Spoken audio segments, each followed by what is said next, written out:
Hi everyone, I'm meteorologist Rusty McCranie and welcome to Weather Express. It's your weather in 5 minutes. Start the clock.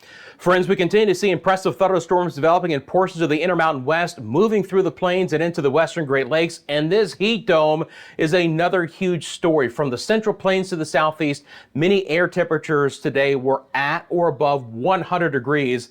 And feels like temperatures even above 120. Outrageous heat. Let's talk about the storms first. They're developing eastern sides of Montana, Wyoming, back into portions of South Dakota, all kind of north of this frontal boundary. And the air temperatures are still extremely hot. Look, we had some 90-mile-an-hour wind gusts with some of the storms yesterday in portions of Minnesota, and we could continue to see the opportunity for some significant wind event Montana, Wyoming, and again, back into portions of the northern plains.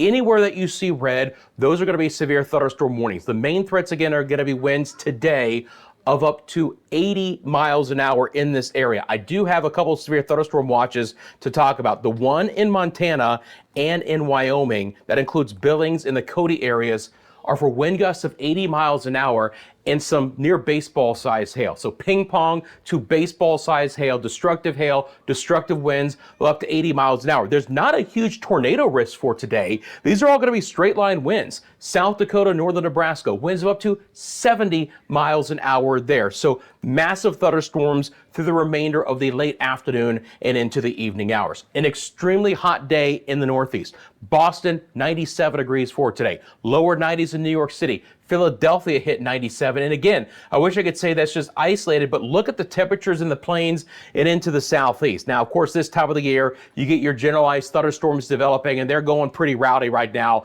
Carolinas, Georgia, portions of Florida. You know, you have all of this heat energy, and you're popping off some of these thunderstorms. But again, I remind you, these are actual air temperatures. Your feels like temperatures before the thunderstorms arrived in some spots were 115 and higher. Tampa today had a feels like temperature of 120. It broke their all-time heat index ever. You've got 110 to 115 through most of the Mid-South in the Tennessee Valley, and a lot of triple-digit heat as well, air temperature-wise, upper 90s, low 100s, 105 to 115 in the southern plains. Trying to break some of the heat towards Colorado. Again, good thunderstorms across portions of I-25 there. Start to see a few more showers develop on the northern sides of Nevada. Idaho's getting some decent rain as well. Still quiet along the west coast, still hot in a couple of spots. You know, interior sections of Washington state right now, well into the 90s for daytime highs. This is the infrared satellite imagery right now, quiet along the west coast. So let me show you the broad perspective. Anywhere that you see these oranges are going to be heat advisories that are into play. When you see these pockets that are missing, that's because we actually have extreme heat warnings for feels like temperatures 115 to 120. Let's get into the models.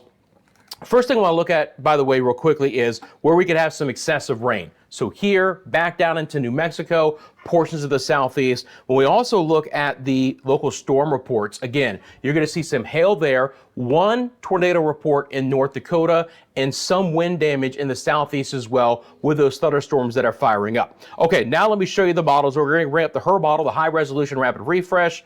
As I do so, thanks for taking a quick second and liking this and subscribing to the channel. So let's start with how these thunderstorms are going to evolve the remainder of today.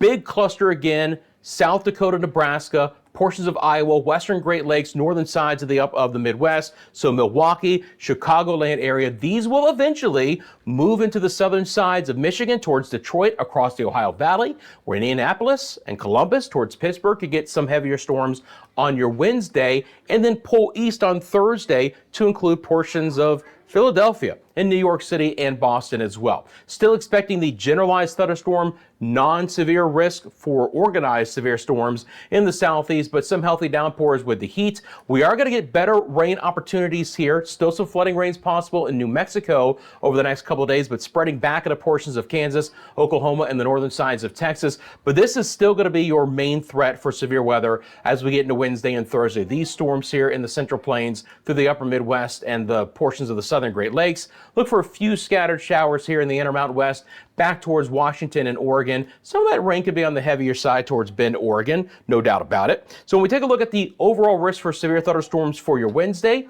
again, you're going to see an area from Montana back down to the panhandle of Texas, and that other area, again, from Missouri, all the way through the Ohio Valley and back into portions of the Northeast. It's just a marginal risk right now. 1 of 5 on the scale. Could get upgraded to a slight risk for our Wednesday. And then for Thursday, right now, there's actually no area picked out from the Storm Prediction Center. So we'll see if there's any organized severe thunderstorms for your Thursday. Before we get out of here, I just want to show you the 6 to 10 day temperature trend. We are going to cool off a bit out west, but we're still building in massive heat central in the eastern sides of the United States. There could be some heavier rainfall coming to the mid-Atlantic states and the southeast to cool things down there, but from Milwaukee and Detroit back down into West Texas, it's going to continue to be baking. Friends, I'm out of time. Thanks for making Weather Express a part of your daily routine. Thanks again for liking and subscribing. You guys have a great rest of your day. And I'm back tomorrow with your latest 5-minute forecast.